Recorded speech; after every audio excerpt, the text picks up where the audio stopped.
नमस्कार, बंजारा बीट्स में आपका हार्दिक स्वागत है। मैं हूं ज्योति प्रकाश खरी। आज हम आपको मिला रहे हैं एक ऐसी शख्सियत से जो ज्योतिषाचार्य हैं और उनकी एक अलौकिक उनमें एक योग्यता है कि वो फेस के माध्यम से लोगों का भविष्य बताते हैं। पंडित जी नमस्कार। नमस्कार। हम चाहेंगे कि आप हमारे दर्शकों को अपना छोटा सा परिचय दीजिए। पंडित नमो नारायण व्यास नाम है हमारा जी। हम ज्योतिष के माध्यम से लोगों को भविष्य की जानकारी तथा अपने आप को पहचानने की शक्ति से अवगत कराते हैं। जैसे जन्मांक में जो इष्ट लगन होती है उससे पंचांग बनता है, पंचांग से ही जन्मांक बनती है। उसका जो प्रारंभिक ज्योतिष के जो प्राण माने जाते हैं वो आज हम बता रहे हैं। व्यक्ति का जिस समय जन्म होता वो उसका पूरी लाइफ का हॉरोस्कोप होता है।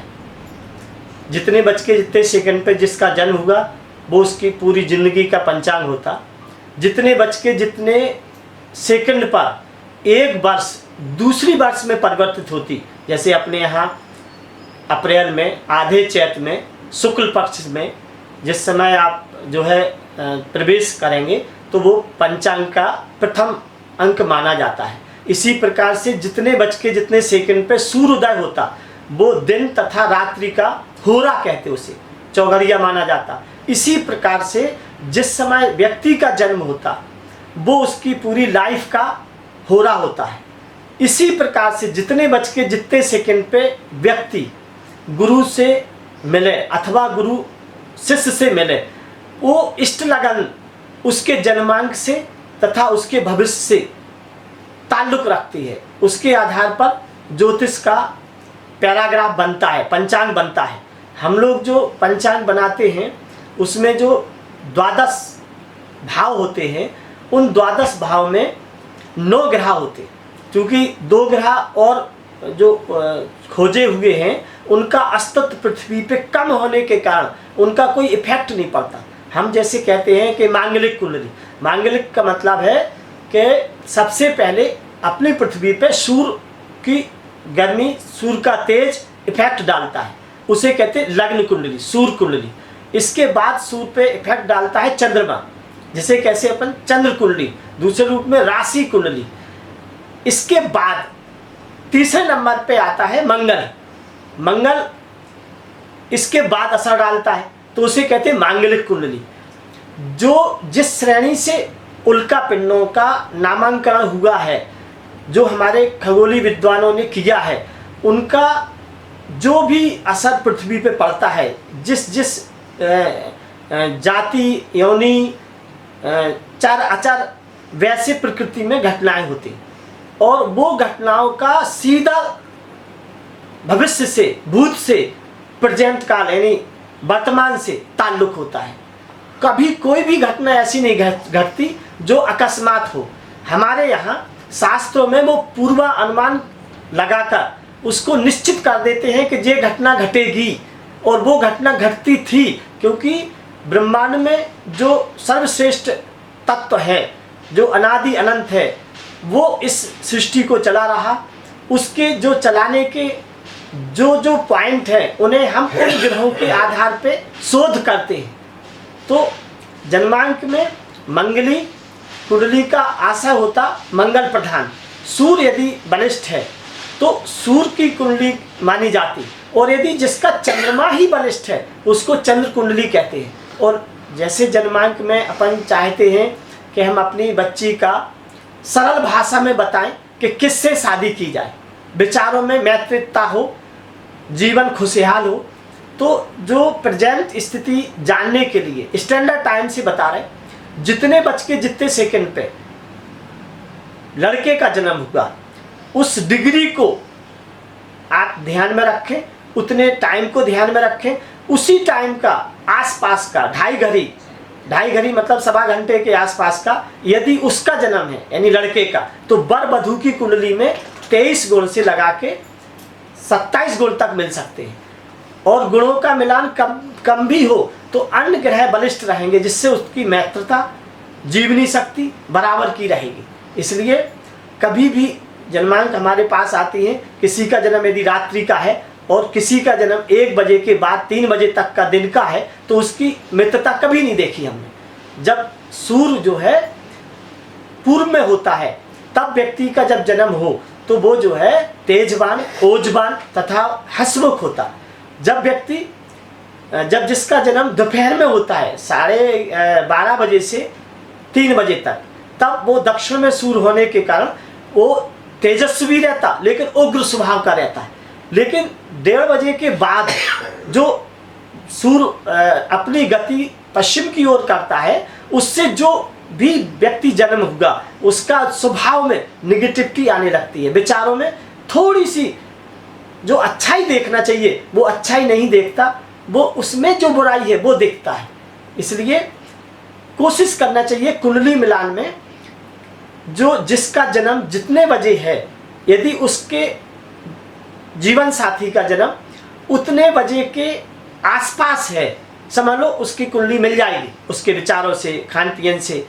और ज्योतिष में एक और है, ज्योतिष का मतलब है नामांकन संस्कार जो होते थे कि हम अपने बच्चे को कौन सी रास्ता रखा है।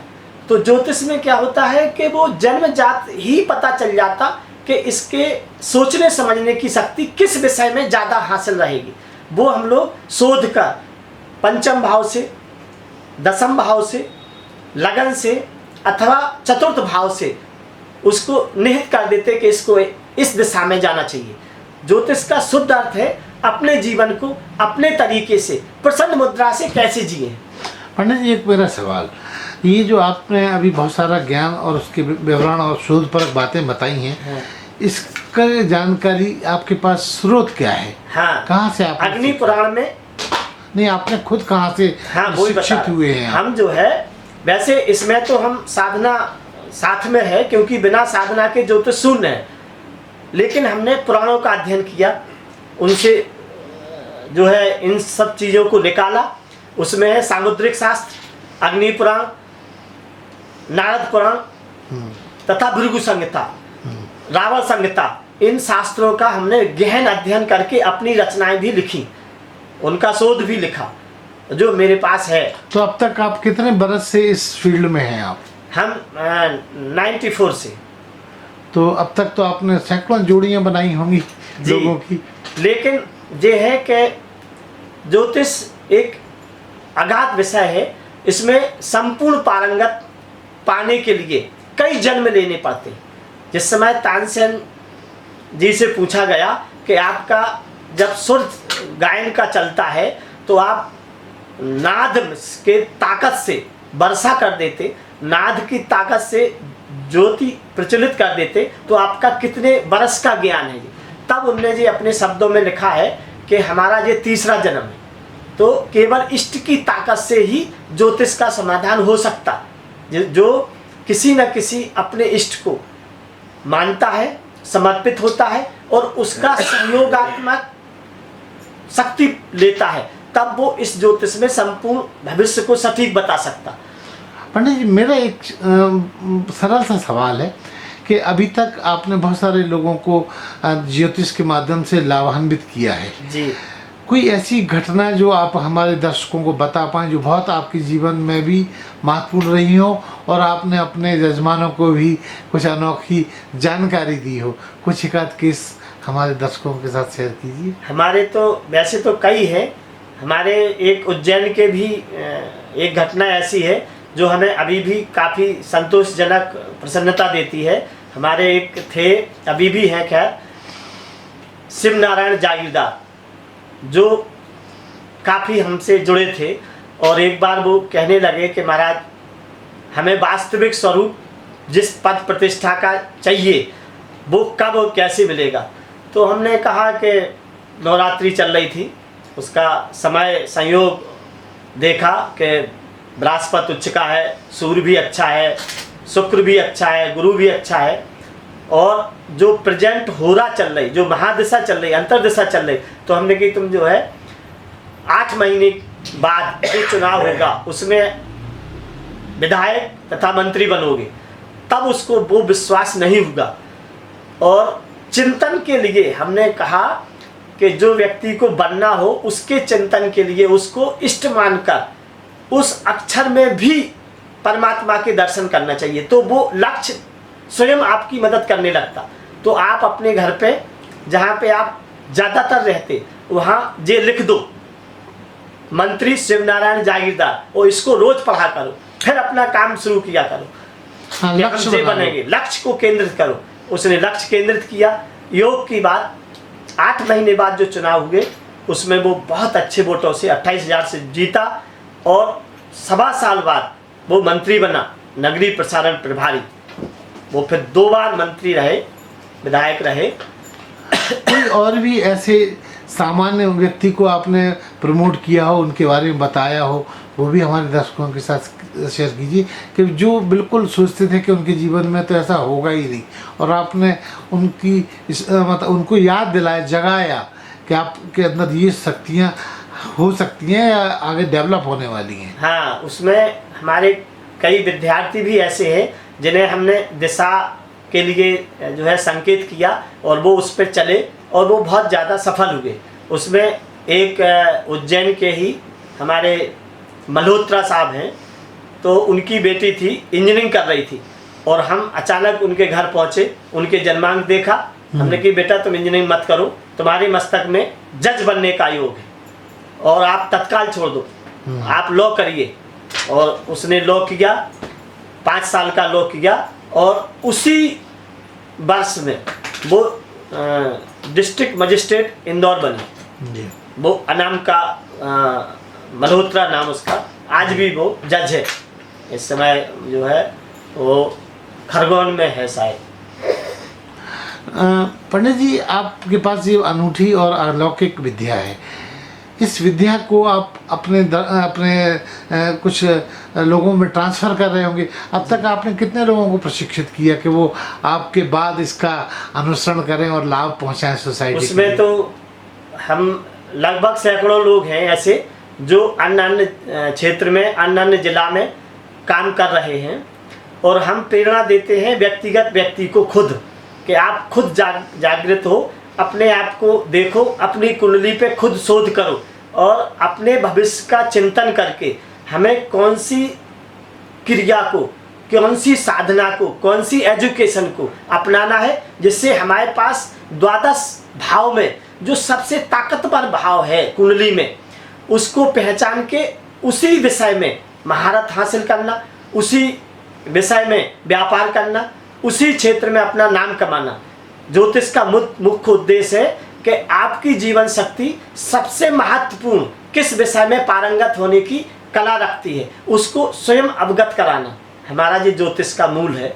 और इसमें हर व्यक्ति को हम ये सलाह देते हैं कि परब्रह्म परमात्मा हर व्यक्ति को एक अनूठी कला देता, और गुरु सिर्फ उस कला से उसको अवगत करा देता। बस वही उसका सबसे बड़ा पॉइंट है जीवन जीने का। यदि उसके पास जिस क्षेत्र की कला है उस क्षेत्र से गुरु उसको अवगत करा दे, वो संपूर्ण विश्व में छा जाएगा।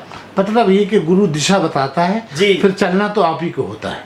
उसको चलना भी है, और उसको संकल्पित तरीके से अपने आप को ही अनुशासित होके। जी, क्या है ज्योतिष का मुख्य उद्देश्य है कि आप अपने आप के प्रति तथा ब्रह्मांड के उल्का पिंडों के प्रति तथा जो नारायण सारे विश्व में व्याप्त है उससे जोड़कर आप देखोगे तो अंतर्मुखी हो जाओगे। यानी अपने आप को पहचानने के लिए सबसे पहले आपकी अपनी जीवन शक्ति को पहचानना पड़ेगा। इसके बाद आपको अपने माता पिता को, अपने माता पिता के बाद अपने गुरु को और अपने इष्ट को साक्षी मानकर जब आप अपने कर्म में निहित रहोगे तो आप उसमें संपूर्ण पारंगत रहोगे, क्योंकि आपकी कुंडली में निश्चित एक कला छिपी रहती है। अपने ब्रह्मांड में अपन लोगों की दिशा जो निश्चित है वो 10 है, 10 दिशाएं हैं। दिशाएं 10 है, जो अपने मुख्य ग्रह है वे 9। गुरु क्या करता, आपकी ज्योतिष के हिसाब से आपकी कला को देखेगा। उस समय यदि आपके 9 ग्रह खराब है तो परब्रह्म परमात्मा एक द्वार खुला रखता, पूरा पश्चिम उत्तर दक्षिण, चारों कोने 8 और ऊपर नीचे 10, जो 10 दिशाएं होती वो 10 दरवाजे होते। अब व्यक्ति कमी कहाँ करता अपने जीवन में, क्या करता है कि जो कर्महीन तड़पत रहे कलप वृक्ष की छाएं, जो सब जानते हुए कर्म नहीं करना चाहते एक निश्चित दिशा में, उसके लिए ही ज्योतिष बनाई गई। तो अगर एक ग्रह खराब है और व्यक्ति एक दरवाजे से हताश हो गया और वो घर बैठ गया और उसने मान लिया कि हमारा तो जीवन ही व्यर्थ है, हम किसी लायक नहीं, वो कुछ नहीं कर पाएगा। किसी के 3 ग्रह खराब है, किसी ने 3 बार प्रयास किया किसी एग्जाम का और 3 बार में नहीं निकला, वो घर बैठ गया, मैंने कोई काम नहीं किया फिर, और वो अंतर्मुखी नेगेटिव में चला गया। समझ में, उसको उत्साह देने के लिए हम लोग ज्योतिष का प्रचार इसलिए कर रहे हैं कि दिशाएं 10 होती, 10 दिशाओं में ग्रह है सिर्फ 9 जो पृथ्वी पे इफेक्ट डालते। तो यदि 1 2 3 यानी राहु शनि मंगल बुध यानी 9 ग्रह भी आपके बाधक हैं, तो भी आप अगर अपने कर्म में निहित हैं और संकल्प युक्त हैं तो वो 10वां द्वार आपकी सफलता का इंतजार कर रहा होगा। इसलिए व्यक्ति को अंतिम सांस तक अपना कर्तव्य और अपना कर्म, अपनी निष्ठा अपने प्रति नहीं छोड़ना चाहिए, अपने सब्जेक्ट के प्रति नहीं छोड़ना चाहिए। हमेशा आगे बढ़ने के लिए कर्म प्रधान ही रहो, क्योंकि भाग्य तब साथ देता है जब पहले कर्म किया जाए। सतयुग में संकल्प मात्र से काम होते थे, द्वापर में कर्तव्य के बाद काम होते थे, कर्तव्य कर्या काम हो जाता था। कलयुग में कर्म के बाद काम होगा। जहां आप अपना कर्म छोड़ देंगे, जिसके लिए छोड़ देंगे, वो उतना अच्छा नहीं कर सकता जितना आप अपने कर्म को करते। इसलिए कर्मठ बनो और अपने लक्ष्य को दृढ़ निश्चय करके आगे बढ़ो। ज्योतिष का मूल। तो ये थे पंडित जी जो उज्जैन में निवास करते हैं, अपनी ज्योतिष की यात्रा को बंजारा बीट के साथ शेयर कर रहे थे। नमस्कार पंडित जी। अरे हाँ, इस चैनल को लाइक और सब्सक्राइब करना ना भूलें। देखते रहिए बंजारा बीट्स।